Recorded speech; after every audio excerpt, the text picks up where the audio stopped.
আপনারা দেখছেন সংবাদ সারাদিন, আপনাদের সঙ্গে রয়েছে আমি অঙ্কুর। এই মুহূর্তে বহরমপুরে নির্বাচনী প্রচারে ইউসুফ পাঠান তৃণমূল কংগ্রেসের প্রার্থী, এবং সেই প্রচারে রয়েছেন আমাদের বিশেষ প্রতিনিধি দেবজ্যোতি ঘোষ। সরাসরি চলে যাব দেবজ্যোতির কাছে। দেবজ্যোতি, বহরমপুরের কোন জায়গায় এই মুহূর্তে নির্বাচনী প্রচারে ব্যস্ত তৃণমূল কংগ্রেসের প্রার্থী?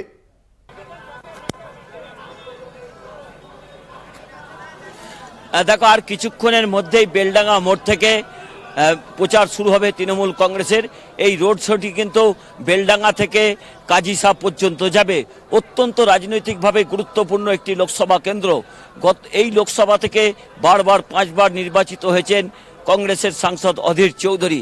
সেই সিটটি যে কোনোভাবে হোক তৃণমূল কংগ্রেস দখল করতে চায়, এবং সেই জন্যই তৃণমূল কংগ্রেসের পক্ষ থেকে এবারে ইউসুফ পাঠানকে তাদের বাজি ধরেছেন তারা, এবং সেই দিক থেকে কিন্তু গত কয়েকদিনে প্রচারে যথেষ্ট সাড়া পাচ্ছেন ইউসুফ পাঠান, এবং আজকে তার প্রচারে আসছেন তার দাদা ইরফান পাঠান।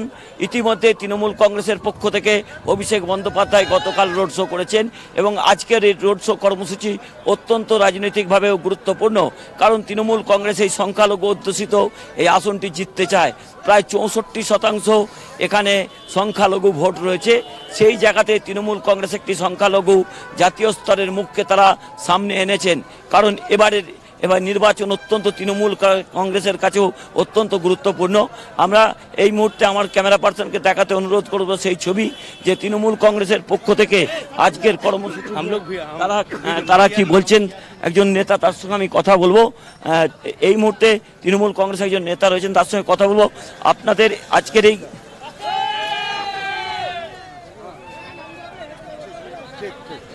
কর্মসূচি নিয়ে আজকে কি বলবেন?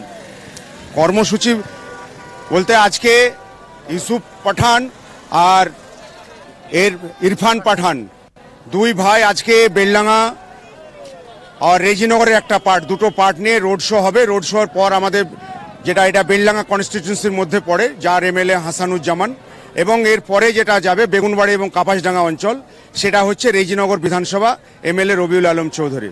ওনাদের নেতৃত্বে আজকে এই রোড শো হচ্ছে। সেই রোড শো আপনারা দেখতে পাচ্ছেন, যে একটা জনজোয়ার এবং রাস্তা, এই ন্যাশনাল হাইওয়ে আমরা চেষ্টা করছি যাতে মানুষের কোনো সমস্যা না হয়। আমরা একটা রো ছেড়ে দিয়ে আমরা আর কিছুক্ষণের মধ্যে ওনারা দুজনেই অলরেডি রওনা দিয়েছেন বহরমপুর থেকে, আর কিছুক্ষণের মধ্যে এখানে পৌঁছে যাবে আমাদের সভাস্থলে যেতে। এই যে দীর্ঘ 6 কিলোমিটার রাস্তা আপনারা দেখতে পাবেন, দুই ধারে মানুষ কাতারে কাতারে দাঁড়িয়ে রয়েছে যে ওনাদেরকে অভ্যর্থনা, এবং মমতা ব্যানার্জি, অভিষেক ব্যানার্জির যে ক্যান্ডিডেট আমাদের ইউসুফ পাঠান, তিনার সমর্থনে, তিনার পক্ষে মানুষ রাস্তায় দাঁড়িয়ে রয়েছে দুধারে। 5 বার অধীর চৌধুরী এখানে নির্বাচিত হয়েছে, আপনারা কোনোবারই সিটটি দখল করতে পারেননি। এবারে কি করে ভাবছেন যে এই সিটটি দখল করতে পারবেন? দেখুন, 5 বারে অধীর চৌধুরী কিভাবে জিতেছে আপনারা দেখেছেন। সারা বাংলায় যখন জোট কোথাও নেই, আমাদের নেত্রী, দেশের নেত্রী মমতা ব্যানার্জি বলেছিলেন আমরা ইন্ডিয়া জোটের সঙ্গে আছি।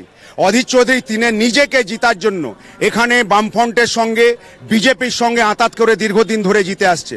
আপনারা 2019 সালের লোকসভা নির্বাচনে দেখেছেন যে 7টা বিধানসভার মধ্যে 5টা বিধানসভায় অলরেডি উনি হেরেছেন, এবং ওনাকে যেটা বলছেন যে ওনার যে গড় বহরমপুরের মানুষ, উনি বলেন যে বহরমপুর মানে অধীর চৌধুরী। সেই বহরমপুর 2021 সালে উনি বিজেপির হাতে তুলে দিয়েছেন। ফলে আমরা মনে করি না যে আজকে সেই জায়গায় দাঁড়িয়ে রয়েছে।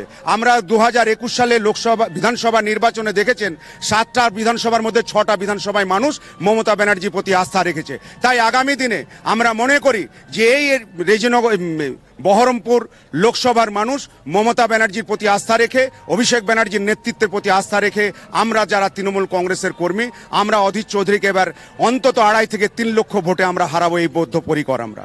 দেখো অঙ্কুর, ইতিমধ্যেই কিন্তু তৃণমূল কংগ্রেসের নেতৃত্ব তারা বলতে শুরু করেছেন যে 5 বার যে জিতেছেন সেই মিথ কিন্তু এবার বহরমপুরে ভাঙবে, এবং এখানেই কিন্তু ইউসুফ পাঠান জয়লাভ করবেন।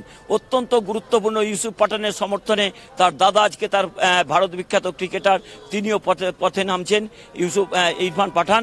তারা ইতিমধ্যেই কিন্তু বহরমপুর থেকে রওনা হয়েছেন, আর কিছুক্ষণের মধ্যেই তারা এখানে উপস্থিত হবেন। তবে যে পরিমাণ মানুষ এখানে উপস্থিত হয়েছে তাতে তৃণমূল কংগ্রেস কিন্তু আশা দেখতে পারেন, কারণ যেভাবে গতকালও তার রোড শোতে দেখা গেল জনজোয়ার, আজকেও কিন্তু বেলডাঙ্গার মোড়ে সেখানেও কিন্তু জনজোয়ারের একটা আভাস কিন্তু পাওয়া যাচ্ছে।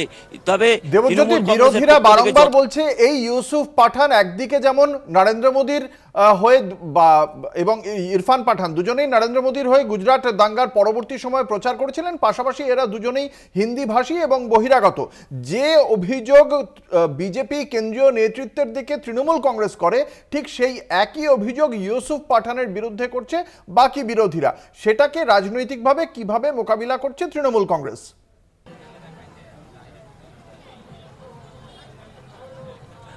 দেখুন, আপনার কাছে একটা প্রশ্ন, সেটা হচ্ছে ইউসুফ পাঠান এর আগে নরেন্দ্র মোদীর হয়ে প্রচার করেছেন গুজরাট দাঙ্গার সময়। আজকে তারা আপনার দলে এসেছেন, হ্যাঁ, কি করে ভাবছেন যে মানুষের কাছে একটা অন্য জায়গা থেকে একটা প্রার্থীকে নিয়ে এসে অধীর চৌধুরীর মতো একটা স্থানীয় প্রার্থীকে হারাবেন? দেখুন, একটা জিনিস আপনারা বলছেন যেটা, যে সারা ভারতবর্ষের ইলেকশন, এটা কিন্তু কোনো একটা স্টেটের ইলেকশন নয়, লোকসভা নির্বাচন। লোকসভা নির্বাচনে গোটা ভারতবর্ষের যে কোনো প্রান্ত থেকে যে কোনো মানুষ নির্বাচনে। আজকে আপনার লক্ষ্য করে দেখুন, যিনারা কংগ্রেসের রাহুল গান্ধী, তিনি দিল্লিতে থাকেন, তিনি কোথা থেকে ইলেকশন লড়েন। ভারতবর্ষের যিনি প্রধানমন্ত্রী, তিনি দিল্লিতে, তিনার বাড়ি গুজরাট, তিনি কোথা থেকে ইলেকশন লড়ে। ফলে এটা কোনো বিষয় নয় যে কে কোথা থেকে লড়েন। ফলে আজকে যিনি ইউসুফ পাঠানের কথা বলছেন যে উনি গুজরাট বা অন্য জায়গা থেকে এসেছেন, এটা আমাদের কিছু বিষয় নয়। বিষয়টা হচ্ছে এখানে মমতা ব্যানার্জি, অভিষেক ব্যানার্জি, এই এলাকার বাংলায় যে উন্নয়ন মমতা ব্যানার্জি করেছে, আমরা মমতা ব্যানার্জি, অভিষেক ব্যানার্জি, নিশ্চয়ই একজন ইউসুফ পাঠান একজন বিশ্ববিখ্যাত ক্রিকেটার, তিনার প্রতি এই এলাকার মানুষের আস্থা ভরসা যেমন আছে, তেমনি মমতা ব্যানার্জি এবং অভিষেক ব্যানার্জির নেতৃত্বের প্রতি আমরা আস্থা রাখি, ভরসা রাখি। তাই আমরা উন্নয়নের স্বার্থে, আমরা এলাকার ডেভেলপমেন্টের স্বার্থে আমরা তৃণমূল কংগ্রেসের সঙ্গে এলাকার মানুষ বিগত দিনেও তার প্রমাণ হয়েছে, সেটা দিয়েছে। তাই এটা কোনো আমাদের কাছে ফ্যাক্টর নয়, নতুন বিষয়। দেখো, এখানে স্থানীয় নেতা তৃণমূল কংগ্রেসের হক চৌধুরী, তিনি যেটা জানালেন যে লোকসভা নির্বাচন বহিরাগত বলে কোনো তকমা হয় না, কারণ ভারতবর্ষের যে কোনো প্রান্ত থেকে যে কোনো মানুষ নির্বাচনে লড়াই করতে পারেন। তবে গুজরাট দাঙ্গার কথা তিনি এড়িয়ে গেলেন। তবে অত্যন্ত গুরুত্বপূর্ণ, কিন্তু গত কয়েকদিন একেবারে ধন্যবাদ দেবজ্যোতি। আমাদের সঙ্গে ছিলেন আমাদের বিশেষ প্রতিনিধি দেবজ্যোতি ঘোষ। এই মুহূর্তে ইউসুফ পাঠানের নির্বাচনী প্রচারে রয়েছেন দেবজ্যোতি। বহরমপুর কেন্দ্রে তৃণমূল কংগ্রেসের প্রার্থী ইউসুফ পাঠানের হয়ে তার সমর্থনে নির্বাচনী প্রচারে এসেছেন তার ভাই ইরফান পাঠান।